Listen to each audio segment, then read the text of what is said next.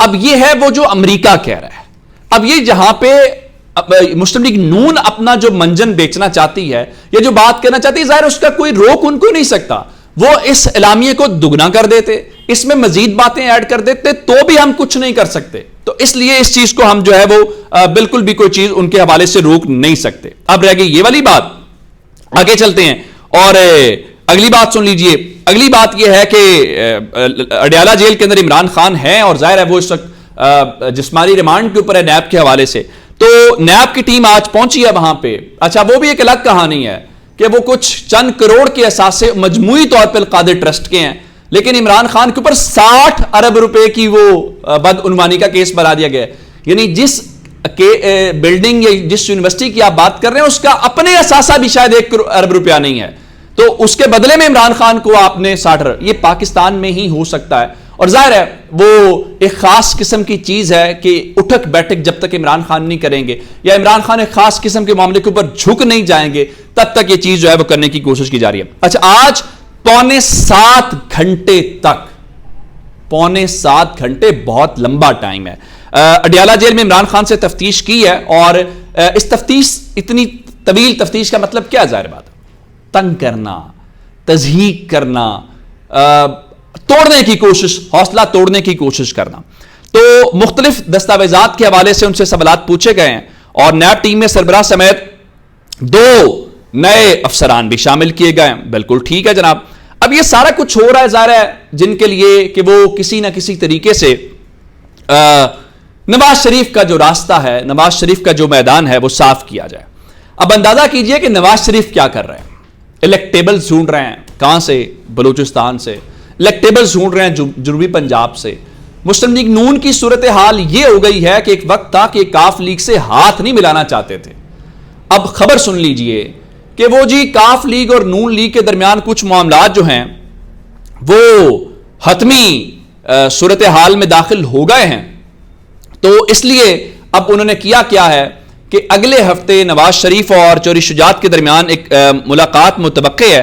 وہ ملاقات ہو سکتی ہے تو جس کے اندر فائنل کیا جائے گا. اگر نواز شریف جو ہیں انہوں نے چوری شجاعت کی بنیاد کے اوپر، اور میں آپ کو ایک بات بتاؤں، کاف لیگ اگر چوری شجاعت اور چوری سالک گجرات والی سیٹ بھی اکیلے جیت جائیں تو آپ کر کے دکھا دیجئے گا. یہ ان کے بس کی بات نہیں ہے. اور دوسری طرف چودھری پرویز لائی اور چودھری مونس سے لائی ہیں، آپ یقین کریں وہ جہاں پہ مرضی سے کھڑے ہو جائیں ان کو کوئی ہرا نہیں سکتا. تو اگر نواز شریف نے چوری شجاعت جو اپنے اور اپنے بیٹوں کی سیٹیں نہیں جیت سکتے، ان کی بنیاد کے اوپر یہ سارا کچھ کرنا ہے، تو پھر آپ مان لیجئے کہ یہ آپ کے بس کی بات نہیں ہے اور آپ یہ کام نہیں کر سکتے. اور ایون ان کے مخالفین ان کو کہہ رہے ہیں، آج یہی بات بلاول زرداری کہہ رہے تھے کہ وہ جنہوں نے ووٹ کو عزت دو کے نعرے لگائے تھے ان کا چہرہ بھی ہمارے سامنے آ گیا ہے اور ان کی کیا پوزیشن اور کیا صورتحال ہے وہ ہم نے دیکھ لی ہے. اب الگ بات ہے کہ آج بھی رانا ثناء اللہ وضاحتیں دیتے ہوئے نظر آ رہے تھے، اور وہ وضاحتیں کیا تھی؟ اور کہا جناب دیکھیں ہمیں لاڈلا جا رہا ہے، تو کیا ہم اس لیے لاڈلے ہیں کہ ہمارے جو جھوٹے مقدمات ہیں وہ ہمارے اوپر ختم ہو گئے؟ نہیں جناب، اس لیے نہیں ہے.